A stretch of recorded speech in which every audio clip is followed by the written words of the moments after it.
Bonjour à tous, nous sommes le jeudi 27 mars. Aujourd'hui, ne fermez pas votre cœur, mais écoutez la voix du Seigneur.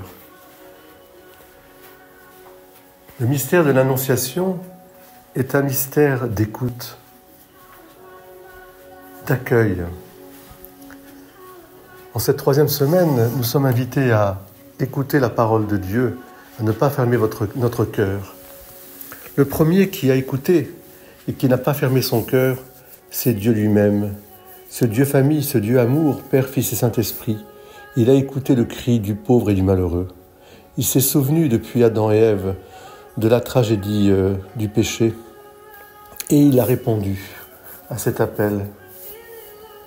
Et puis, tout au long de l'histoire de l'humanité, il s'est trouvé des femmes et des hommes qui ont été à l'écoute de Dieu et l'écoute de leurs frères et sœurs. La Vierge Marie elle-même conservait toutes ces choses dans son cœur. Elle est la femme de l'écoute par excellence. Elle est celle qui médite, qui ouvre les oreilles de son cœur, qui ne les ferme pas. C'est tellement vrai qu'elle intercédera toujours, jusqu'à la fin des temps, de toute éternité, elle intercédera pour nous.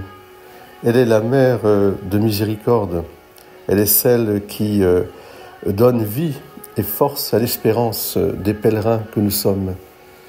Elle fortifie notre foi dans une foi vivante, orientée vers un amour plus grand encore, pour que nous puissions donner notre vie à la suite de son Fils et dans le prolongement de son intercession, de sa propre vie elle-même, avec tous les saints. Mais elle guide notre espérance. L'espérance se nourrit de l'écoute, se nourrit de la prière, qui est à la fois un appel et une écoute. Ensemble, aujourd'hui, nous pouvons redire la prière du Notre Père, qui es aux cieux. Que ton nom soit sanctifié, que ton règne vienne, que ta volonté soit faite sur la terre comme au ciel. Donne-nous aujourd'hui notre pain de ce jour. Pardonne-nous nos offenses, comme nous pardonnons aussi à ceux qui nous ont offensés. Ne nous laisse pas entrer en tentation, mais délivre-nous du mal. Amen. Chers frères et sœurs, soyez dans la joie de cette belle journée qui s'ouvre à nous, en ce jeudi 27 mars. Soyons des femmes et des hommes de cœur, c'est-à-dire à l'imitation de Marie, de l'Annonciation, des femmes et des hommes qui écoutent et qui gardent dans leur cœur profond. Aujourd'hui, ne fermez pas votre cœur, mais écoutez la voix du Seigneur. Amen.